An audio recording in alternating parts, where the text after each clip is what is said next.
Hi hello friends, இது உங்கள் Arjuna friends study circle. இன்றைக்கி நம்ம என்ன பார்க்க போகிறோம்னா 6 மணி ஆர்டிக்கல் சீரீஸ்க்கு கீழே துணை குடியரசுத் தலைவர் அவரை பற்றி தான் பார்க்க போகிறோம். அவர் சம்மந்தமான ஆர்டிகல்ஸை பற்றி தான் பார்க்க போகிறோம்.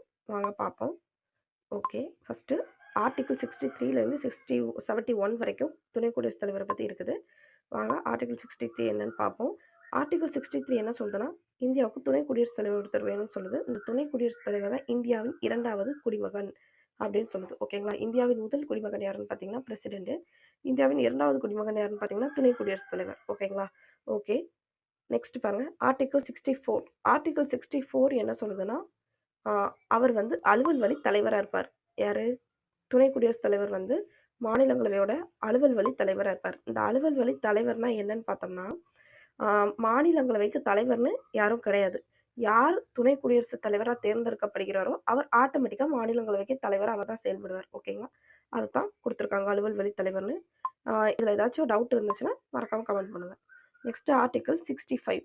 ஆர்டிகல் 65 என்ன சொல்றதுன்னா, குடியரசுத் தலைவர் இல்லாத போது அவரது பணிகளை துணை குடியரசுத் தலைவர் தான் செய்வார். அதான் குடியரசுத் தலைவர் பணிகளை செய்தல்னு கொடுத்துருக்காங்க. நெக்ஸ்ட் ஆர்டிகல் 66 என்ன சொல்றதுன்னா, குடியரசுத் தலைவருக்கான தேர்தலை பற்றி சொல்லுது. இந்த குடியரசுத் தலைவருக்கான தேர்தலில் யாரெல்லாம் ஓட்டு போடுவாங்கன்னா, அப்படியே பிரசிடென்ட் இது மாதிரி தான் நம்ம ஆல்ரெடி டீச் பண்ணியிருக்கோம். நேற்று தான் அந்த வீடியோ அப்லோட் பண்ணோம். ஆட்சித்துறை அப்படிங்கிற 12th பாலிட்டி லெசன் அப்லோட் பண்ணியிருக்கோம். அதில் தெளிவாக இருக்குது. இப்போது நான் எக்ஸ்பிளைன் பண்ணிடுறேன். என்னென்னா, லோக்சபா ராஜ்யசபாவில் உள்ள எம்பிஸ் மட்டும்தான் இதில் பார்ட்டிசிபேட் பண்ண முடியும். அது அவங்க தேர்ந்தெடுக்கப்பட்ட எம்பிஸும் நெக்ஸ்ட்டு நாமினேட்டட் நியமனம் செய்யப்பட்ட எம்பிஸ் மட்டும்தான் இதில் பார்ட்டிசிபேட் பண்ண முடியும்.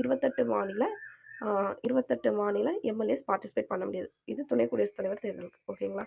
நெக்ஸ்ட்டு ஆர்டிகல் 67 என்ன சொல்றதுன்னா, அவருடைய பதவிக்காலம் டென்யூர். இவர் எவ்வளோனா 5 இயர்ஸ் இவருடைய பதவிக்காலம். ஓகேங்களா.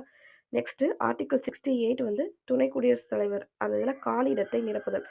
சப்போஸ் துணை குடியரசுத் தலைவர் போஸ்டிங் வந்து காலியிடமாக இருந்துச்சுன்னா அதை நிரப்பலாம், அந்த இதை சொல்லியிருக்காங்க. நெக்ஸ்ட்டு ஆர்டிகல் 69 என்ன சொல்லுதுன்னு பார்த்தீங்கன்னா, உறுதிமொழி மற்றும் பதவி பிரமாணத்தை பற்றி சொல்லுது. ஓகேங்களா. இவருக்கு பதவி பிரமாணம் யார் செய்து வைப்பாங்கன்னு பார்த்தீங்கன்னா, குடியரசுத் தலைவர் தான் அவருக்கு பதவி பிரமாணம் செய்து வைப்பாங்க. நெக்ஸ்ட்டு ஆர்டிகல் 70 என்ன சொல்லுதுன்னா, பிற அவசர நிகழ்வுகளில் குடியரசுத் தலைவரின் பணிகளை நிறைவேற்றுதல். ஏதாவது எமர்ஜென்சி டைமில் இவர் வந்து குடியரசுத் தலைவருடைய ஒர்க் எல்லாத்தையும் செய்கிறது. ஓகேங்களா.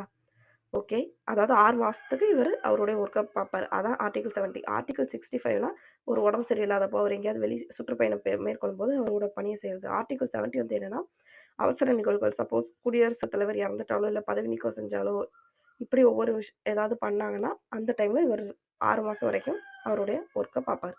நெக்ஸ்ட்டு குடியரசுத் தலைவர் மற்றும் துணை குடியரசுத் தலைவர் தேர்தல் தொடர்பான விஷயங்கள் என்ன சொல்றதுன்னா ஆர்டிகல் 71 சொல்லுது. ஓகே ஃப்ரெண்ட்ஸ், இதான் துணை குடியரசுத் தலைவர் தொடர்பான ஆர்டிகல்.